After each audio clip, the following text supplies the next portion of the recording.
ഇവന്മാരുടെ ഈ നടപ്പും മട്ടും കണ്ടിട്ടാണ് യവന്മാരുടെ തന്തയെ വിളിച്ചത്. ഇപ്പൊ തന്നെ കണ്ടപ്പോ എനിക്ക് തന്റെ തന്തയ്ക്ക് വിളിക്കാൻ തോന്നുന്നു.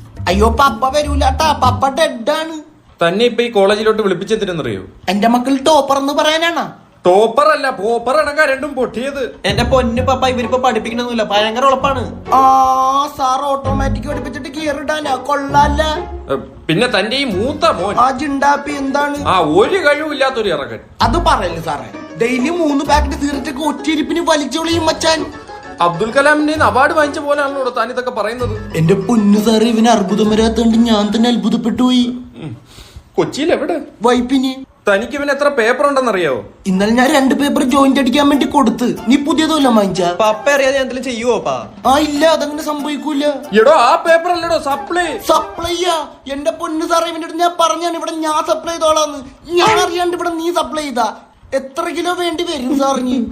മച്ചാനെ, ഞാൻ ഇവരുടെ കഞ്ചാവ് എവിടുന്ന് ഉത്ഭവിക്കുന്നതെന്ന് അറിയാനായിട്ട് വിളിച്ചു വരുത്തിയത് ഇപ്പൊ മനസ്സിലായി. എന്നാ മച്ചാനെ നമുക്ക് മഷ്റൂം എടുക്കാം, അത് ലീഗലാണ്. മച്ചാനെ, ഞാൻ പച്ചിലുണ്ട് ജീവിച്ചോളാം മച്ചാനെ. മച്ചാൻ തെറിച്ച അപ്പൊ എന്റെ പിള്ളേര് വൈബല്ലേ, വൈബേഷ്. അപ്പൊ വൈപ്പിനി വന്ന് സാറിന് ഇനി എന്ത് ചൊറയുണ്ടെങ്കിലും നമ്മ വിളിച്ചാൽ നമ്മ വിളിപ്പുറത്തെത്തും. ആ പരിസരത്ത് അല്ല മച്ചാനെ. മച്ചാൻ തെറിച്ചോ? അപ്പൊ ഫീസ് ഫീസ് ഒന്നും തരണ്ട, ഞാൻ പഠിപ്പിച്ചോളാം. പൊക്കോ.